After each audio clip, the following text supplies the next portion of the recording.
Assalamualaikum warahmatullahi wabarakatuh. Om Swastiastu, Sampurasun teman-teman. Hari ini aku mau ngejelasin terkait dengan pertanyaan teman-teman pemula di rumah. Jadi saya sangat senang sekali ketika banyak pemula yang mencari informasi tentang safety faktor pada senapan-senapan yang mereka akan gunakan.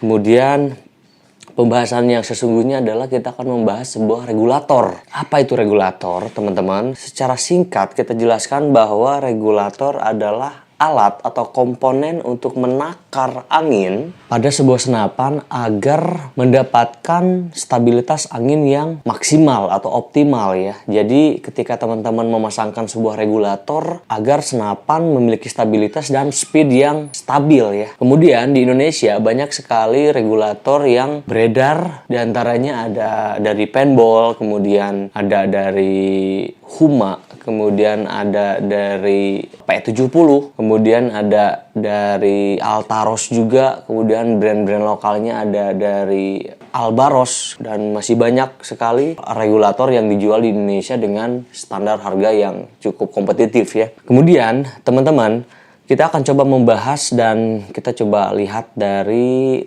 satu contoh chamber dan regulator yang sudah terpasang. Ini dia. Ini adalah contoh regulator yang kita ambil dari merek paintball.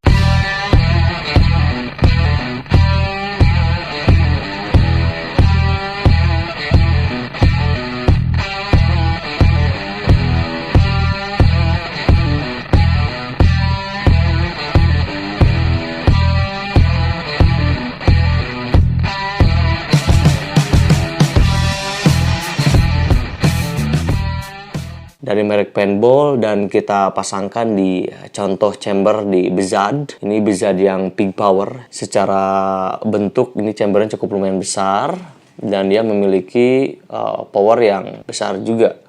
Kemudian di depan kita di sini ada tabung. Ini padak yang 360 cc berbahan komposit. Kemudian teman-teman, kenapa sebuah chamber harus dipasangkan regulator? Yang pertama adalah kemungkinan bahwa sebuah chamber tidak memiliki stabilitas yang begitu baik. Yang pertama itu. Yang kedua, ketika chamber memiliki stabilitas, si pemiliknya ingin meningkatkan kembali stabilitas yang dimiliki oleh senapan yang tanpa regulator, dia memasangkan si regulatornya itu sendiri. Makanya ada dua alasan kenapa regulator dipasangkan di unit-unit yang para dealer gunakan di rumah. Kemudian kita akan coba bahas bagaimana cara kerja regulator pada sebuah senapan. Teman-teman, di sini seperti kita lihat pada bagian depan, kita coba lepas dulu tabungnya ya.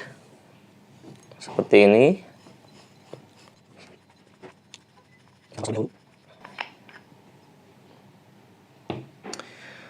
Pada bagian depan, di sini ada yang namanya front cover, yaitu drat bagian depan. Biasanya ada dua pilihan untuk ukuran drat, ada M18 dan 5/8. Itu disesuaikan dengan tabung yang teman-teman miliki. Misalkan teman-teman punya tabung dengan drat M18, teman-teman pun harus memasangkan dengan front cover atau drat bagian depan ukuran M18. Kemudian kalau misalkan teman-teman punya 5/8, harus memesan drat atau front covernya yang 5/8. Jangan sampai salah, nanti teman-teman malah repot ketika nggak bisa dipasang ya. Kemudian pada bagian tengah-tengahnya di sini ada revise, kemudian ada input pressure. Itu biasanya untuk suplai angin ke bagian ruang ledak di bagian belakang seperti itu ya. Di sini ada burdis, ada dua burdis yang terdapat pada satu regulator. Pertama di bagian samping kanan di sini.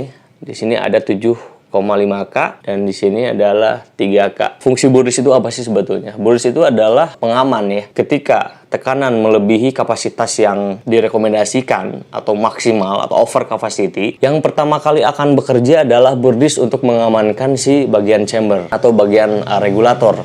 Jadi ketika misalkan di atas pressure yang dianjurkan, jadi kalau misalkan ada sesuatu terjadi atau trouble, yang akan mengamankan unit ini adalah si burdisnya itu sendiri. Kemudian ada bagian belakang, ini yang 3K biasanya dia untuk mengamankan bagian belakang. Jadi ketika ada over capacity, ini yang bagian belakang diamankan oleh yang burdis yang satu ini. Jadi cukup lumayan diperhitungkan dengan baik ketika si pembuat regulator ini membuat perangkat ini ya, perangkat tambahan ini. Kemudian di sini ada coupler teman-teman. Ini coupler untuk input pressure. Jadi untuk mengisi angin biasanya dari coupler yang bagian sini ya. Kemudian di samping kirinya ada manometer. Ini biasanya manometer output pressure. Jadi kita bisa melihat, memonitor output dari regulator dari bagian manometer sini seperti itu teman-teman. Kemudian di bagian tengah sini, kalau misalkan kita bedah, di sini ada air regulate process. Jadi di mana di sini adalah untuk memasukkan angin ke ruang ledak pada bagian chamber di sini. Dan disusul dengan di sini ada spool valve. Spool valve itu dia ketika tekanan output yang kita setting sudah memenuhi ruang ledak di sini teman-teman. Ini secara otomatis spool valve-nya akan menutup bagian lubang input ya. Ini sudah otomatis sesuai dengan settingan regulator yang kita setting dari awal. Ketika misalkan teman-teman ambil contoh mengatur outputnya di 1800, jadi angin dari depan masuk ke belakang melewati spool valve tersebut. Kemudian di bagian belakang sini, bagian sini ada spring disc. Ini biasanya spring disc ini untuk mengatur output yang kita ingin setting ya. Kemudian untuk di spring juga banyak pilihan, ada made China, ada made Taiwan, kemudian ada made in Jerman juga. Jadi teman-teman bebas memilih sesuaikan dengan budget, sesuaikan dengan karakter teman-teman ingin menggunakan di spring yang mana ya. Ketika misalkan angin masuk dari bagian depan ke bagian belakang, ketika takaran anginnya sudah penuh di bagian belakang, si bagian spool valve ini dia otomatis menutup ke bagian depan. Artinya, si lubang input itu tertutup dengan adanya dorongan dari spool valve itu sendiri, teman-teman. Nah, ketika menutup, angin dari depan itu stop mengalir ke bagian belakang. Dan tandanya itu sudah bisa kita tembakkan. Kita kokang, dan ini sudah siap untuk ditembakkan. Secara ilustrasi.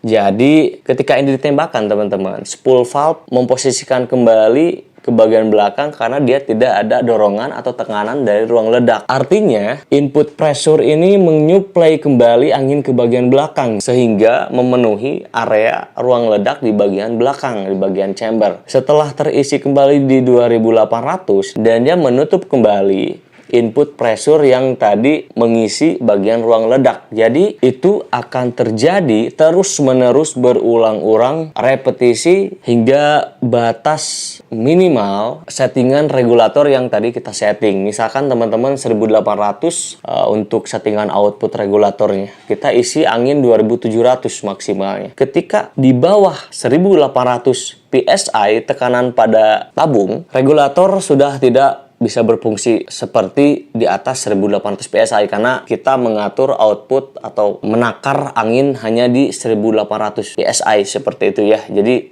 mungkin teman-teman bisa memahami apa yang kita jelaskan. Timbul pertanyaan, kalau misalkan dari 2500 ke 1800 itu membuat teman-teman berburunya kok jadi 1800 kita langsung isi lagi, apakah nggak mengurangi jumlah shot? Sebetulnya itu harus jadi pertimbangan teman-teman ketika teman-teman ingin memang stabilitasnya atau regulatornya bekerja di 1500 ya teman-teman settingnya di 1500. Kalau misalkan teman-teman ingin di 1400 masih bisa bekerja, regulatornya ya teman-teman setting di 1400 seperti itu. Kemudian settingannya rata-ratanya sih yang dipakai untuk kelas hunting tentunya ya. Untuk kelas hunting mulai start dari 1600 biasanya. 1600, 1800, 2000 bahkan ada yang menyeting regulator di output 2000 PSI seperti itu. Jadi itu disesuaikan dengan apa yang teman-teman rancangkan di rumah agar teman-teman juga mendapat konsekuensi dari apa yang teman-teman rancangkan seperti itu. Itu sekilas tentang cara kerja regulator ketika terpasang pada sebuah senapan. Kemudian di bagian belakang di sini ada sebuah seal. Sebetulnya seal ada 2 buah pada paintball. Di sini ada seal bagian depan dan di sini ada seal bagian belakang. Ini biasanya untuk menahan angin agar dia tidak keluar ya. Ketika kita berbicara masalah senapan PCP atau senapan gas, kita adalah menyelamatkan tekanan yang ada di dalam. Cara menyelamatkannya seperti apa? Yaitu dengan memasang seal-seal yang ada di beberapa part yang terdapat pada senapan.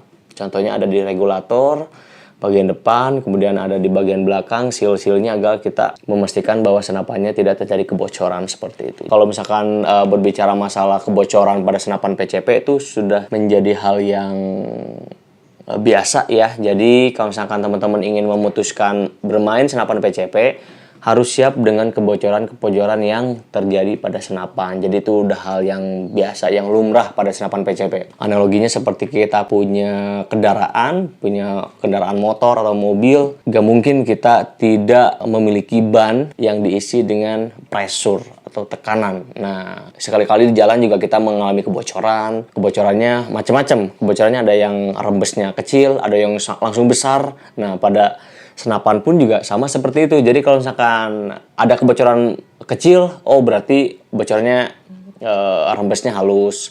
Kalau misalkan wah ini langsung drastis, langsung anginnya habis, berarti ada terjadi kerusakan pada seal yang cukup lumayan parah seperti itu. Tapi itu sangat lumrah sekali. Itu sangat biasa di senapan PCP seperti itu, teman-teman. Oke, kemudian teman-teman, apakah regulator ini hanya bisa dipasang untuk senapan-senapan chamber monolight, kemudian tabungnya bocap ya? Jadi jawabannya tidak melulu regulator hanya dipasang di senapan bocap dan chamber monolight. Ada juga banyak teman-teman yang memasangkan regulator di senapan-senapan pipa. Jadi kayak Marauder, Mauser, biasanya mereka memasangkan juga regulator. Tapi ada beberapa ketentuan ya. Kalau misalkan senapan pipa, tapi dia memiliki chamber monolight, dia bisa langsung dipasangkan regulator seperti ini. Tapi kalau misalkan untuk pipa yang memiliki chamber tumpuk, kemudian dia untuk ruang ledaknya terpisah dengan chambernya, dia harus ada adaptor lagi ya, adaptor untuk bagian belakang dan bagian depan, dan otomatis itu membuat si posisi tabung dengan chamber akan sedikit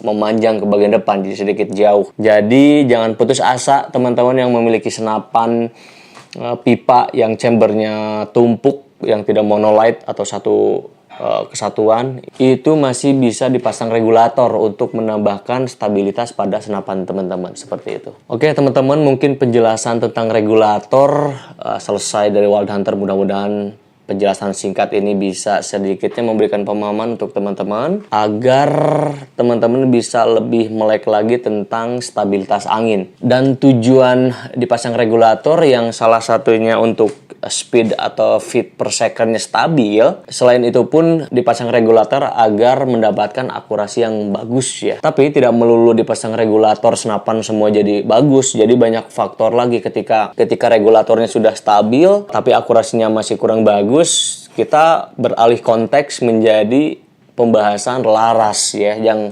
beberapa hari lalu kita udah bahas masalah laras. Jadi ketika sudah tidak mendapatkan akurasi yang bagus tapi stabilitas bagus, berarti larasnya yang harus kita benahi, apakah di bagian peluru ataupun di bagian alur dan bubutan yang terdapat pada si satu senapan itu. Oke teman-teman, saya Cipto Hermanto undur diri. Not Wild, Not Hunter. Boom!